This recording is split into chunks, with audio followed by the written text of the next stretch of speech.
Hey, I want to relay a message that I received as a gift for completing what's called a wild hunt.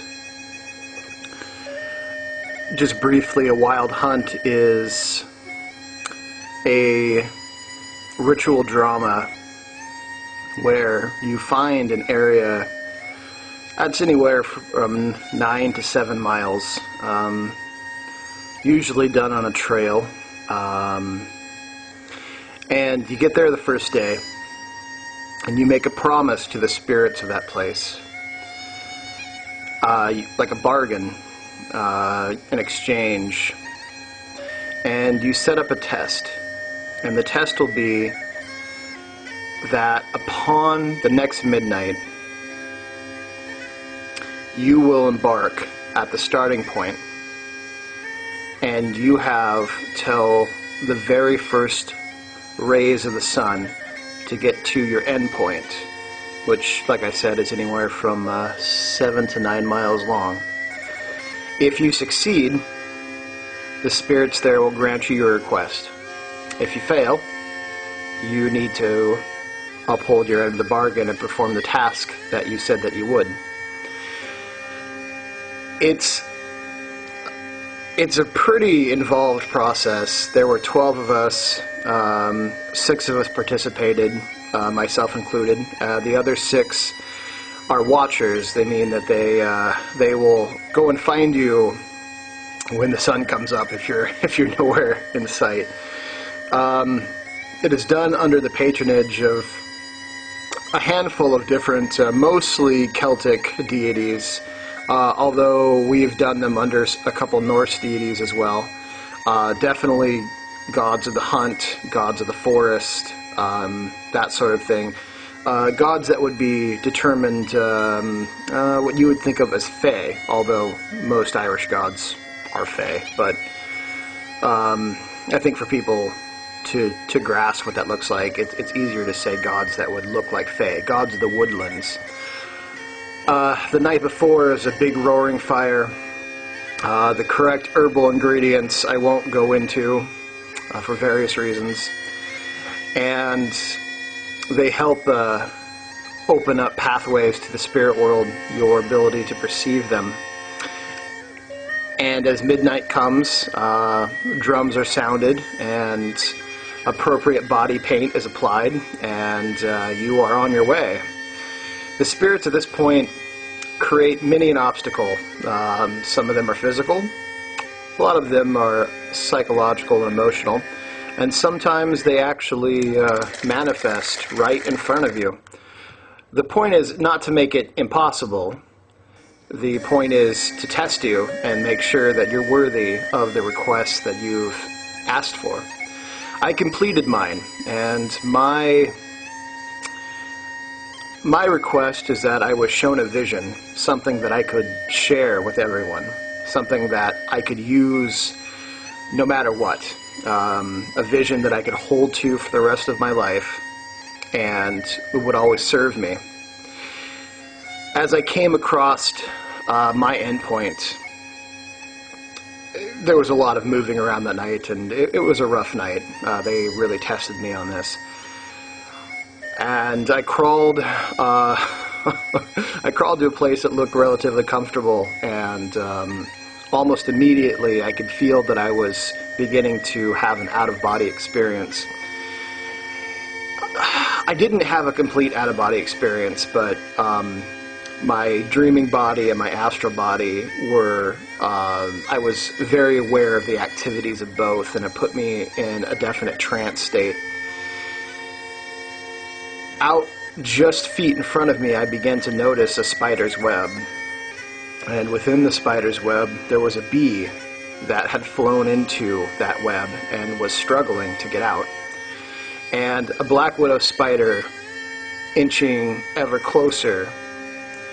Now, I knew that I was meant to watch this, and I was in so much suspense because this vision would spell out everything. I mean, this was going to mean everything to me, and I it was hard to watch as the spider inched closer and closer to this bee, who the bee is one of the most revered of all Celtic totems, regardless of what other books or individuals may claim. This spider, who was most assured that her meal would be coming, found out very quickly that this bee didn't agree to being caught in this web, and didn't agree to being the spider's lunch. And this bee, with the beat of its wings and with the threat of stinging the spider, twisted and turned and fought and rolled and showed its stinger to the spider multiple times, and I think may have even given it a jab or two. And this bee finally broke free of this web and it flew away. And I could feel suddenly the return of my normal consciousness. And the message was very clear, and I want to share this all to you, that we are all on a web, and it's not a web of our design. There's the World Wide Web, which is always monitored. It is a trap. The Pentagon has come out and said that they built the World Wide Web as a way to monitor and collect information and personality profiles of all on it. They also admit that it grew out of control and it's not a tool that they're able to fully get a handle on. We live on a grid that was built to sustain us only as long as we are enslaved to the men and women who built it. Everything is interconnected. There's this giant web, and it is all to entrap us. It is all to compartmentalize us, and it is all to tell where we are and what we are doing and who we are. And it is a way for them to send out their little drones, their little spider drones, to come and get us whenever we have stepped outside what they would call acceptable boundaries. But I tell you this, if anything, I've learned that it is possible to break free. It is possible, and we have to do the one thing that they don't want us to do, to believe it is possible to break free. We have to fight our way out of it. Usually I'm pretty angry and I'm really riled, but this vision just gave me a sense of purpose and peace that I haven't felt in quite a long time. And I really see this as a definite turning point, a definite vision that will carry me through. I was reminded of the Web of Orlog, which, spells out our fates, and it's not a definite, but it gives a pretty good idea of what's going to happen, and I think the tables are turning on the Illuminati and the reptilians and all the other dark and sinister forces that have coalesced and interwoven together. And I believe what we're going to start watching is a spider caught within its own web. There's too many bees in the web. We're going to tear it apart. We're going to break free.